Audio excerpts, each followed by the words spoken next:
एक मोठी बातमी आहे ती म्हणजेच अनिल परब आज दुपारी 12 वाजता पत्रकार परिषद घेणार आहेत। रामदास कदम यांनी केलेल्या आरोपांना ते प्रत्युत्तर देणार आहेत। बाळासाहेब ठाकरेंच्या पार्थिवाला 2 दिवस मातोश्रीमध्ये ठेवून त्यांच्या हाताचे ठसे घेतल्याचा आरोप रामदास कदम यांनी केला होता। त्यावर आज ठाकरेंच्या शिवसेनेचे नेते अनिल परब स्पष्टीकरण देणार आहेत। तर बाळासाहेब ठाकरेंच्या मृत्यूपत्रासंदर्भात सुद्धा या पत्रकार परिषदेतून खुलासा केला जाणार असल्याची माहिती आहे।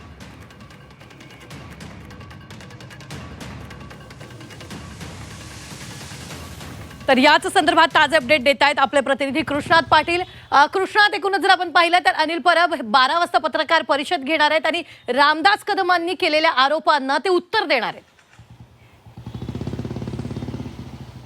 रामदास कदम यांनी शिवसेनेच्या दसरा मेळाव्यामध्ये हे आरोप केले गेले होते। त्यावरून आता बराच आरोप प्रत्यारोप होताना पाहायला मिळत आहेत। खास करून आपण पाहिलं गेलं तर 17 नोव्हेंबर 2012 या रोजी बाळासाहेब ठाकरे यांचं निधन झालं होतं। याला आता जवळपास 13 वर्ष पूर्ण होत आलेले आहेत। तरी देखील यानंतर त्यांच्या मृतदेहावरून सुरू असलेलं राजकारण हे पाहता येणाऱ्या काळामध्ये मुंबई महापालिकेच्या निवडणुका किंवा स्थानिक स्वराज्य संस्थांच्या निवडणुका येऊ घातलेल्या आहेत आणि त्याकडे याचा जो लक्ष आहे ते दिसून येतं। येत्या काळामध्ये अनेक आरोप प्रत्यारोप यावरून होतील अशा देखील शक्यता वर्तवली जाते। कारण काल देखील रामदास कदम यांनी आपल्या आरोपावर ठाम राहत आणखी काही आरोप केले। त्यामध्ये उद्धव ठाकरे यांनी त्यांचे हाताचे ठसे घेतले गेले होते। मी त्यांना विनंती केली होती की त्यांच्या पायाचे ठसे घ्यावेत। त्यावेळी त्यांनी सांगितलं गेलं होतं। त्याचबरोबर शरद पवार यांच्या नावाचा उल्लेख करत त्यांनी सांगितलं होतं की शरद पवार यांनी देखील मिलिंद नार्वेकर यांचं नाव घेत बाळासाहेब ठाकरे यांच्या मृतदेहाशी का छेडता अशा प्रकारची विचारणा केल्याचं